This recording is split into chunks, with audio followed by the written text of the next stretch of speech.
बिस्मिल्लाहिर्रहमानिर्रहीम। मेरा नाम डॉक्टर फैसल है। आज की वीडियो में हम लोग डिस्कस करेंगे कि डिस्क बल्ज और डिस्क हर्निएशन में क्या डिफरेंस होता है।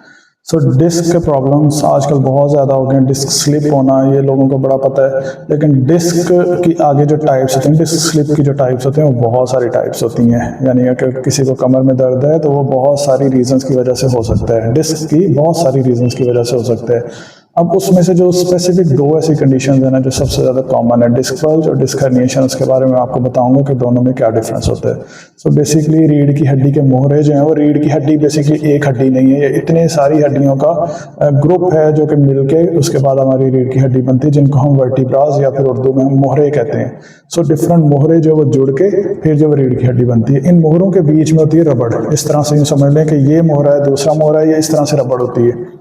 जब कभी हम गलत तरीके से बैठते हैं, वजन उठाते हैं, गलत तरीके से कोई वेट उठाया तो या तो ये डिस्क इधर मूव हो जाती है या इधर को मूव हो जाती है। इसे कहते हैं डिस्क स्लिप या डिस्क बल्ज। इसके अंदर ये होता है कि डिस्क आगे या पीछे की तरफ मूव हुई है, ये डिस्क बल्ज है। लेकिन अगर यही डिस्क फट जाए, इसकी जो बाहर वाली साइड होती है इसको कहते हैं एनुलस फाइब्रोसिस, बीच वाली जो साइड होती है, बीच के अंदर जो पानी होता है उसको हम कहते हैं न्यूक्लियस प्रोपोसिस। ये जो एनुलस फाइब्रोसिस है ये अगर टूट जाए और इसमें से पानी निकल के यानी न्यूक्लियस प्रोपोसिस निकल के बाहर की तरफ आ जाए, इसे कहते हैं डिस्क हर्निएशन। ये दोनों का डिफरेंस होता है कि बल्ज होता है कि जब डिस्क स्लिप हो आगे या पीछे की तरफ, और अगर फट जाए तो ये डिस्क हर्निएशन होती है। अब इसका जो ट्रीटमेंट है वो दोनों के लिए डिफरेंट होता है, दोनों के लिए वर्जिशें भी डिफरेंट होती हैं। अगर किसी को डिस्क बल्ज हुआ है और डिस्क बल्ज आपका एंटीरियर हुआ है, पोस्टीरियर हुआ है, यानी आगे की तरफ हुआ है, पीछे की तरफ हुआ है, या सर्कमफेरेंशियल हुआ है, तो उसकी डिपेंड करेंगी, वर्जिशें डिफरेंट होंगी।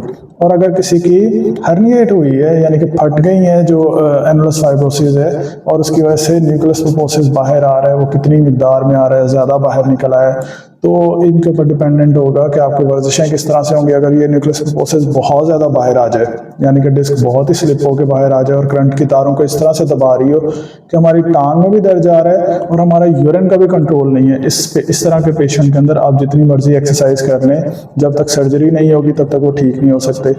अगर यूरिन का कंट्रोल नहीं है तो काफ़ी ज़्यादा इसमें चांसेस होते हैं कि आपकी सर्जरी होगी। यूरिन का कंट्रोल है लेकिन अगर डिस्क स्लिप है तो वो वर्जिश से बिल्कुल ठीक हो सकती है। आपकी कंडीशन के अंदर डिस्क बल्ज है, डिस्क हर्निएशन है, ये किस तरह से पता चलेगा? इसके डिफरेंट एग्जामिनेशन टेस्ट होते हैं जो कि क्लिनिक पे आपके थेरेपिस्ट करेंगे, या फिर इसके डिफरेंट रेडियोलॉजिकल टेस्ट होते हैं जैसे एक्सरे या एमआरआई है, तो उनको देख के हम डिसाइड कर सकते हैं। मैंने एमआरआई किस तरह से चेक करते हैं, लंबर की या सैक्रल की यानी डिस्क बल्ज की एमआरआई को किस तरह देखते हैं, उस पर एक पूरी वीडियो बनाई हुई है, वो आप मेरे चैनल पर देख सकते हैं। चैनल को सब्सक्राइब कर लें क्योंकि इस चैनल पर मैं डिस्क बल्ज और डिस्क हर्निएशन के ट्रीटमेंट्स के बारे में बड़ी डिटेल से गाइड कर चुका हूँ।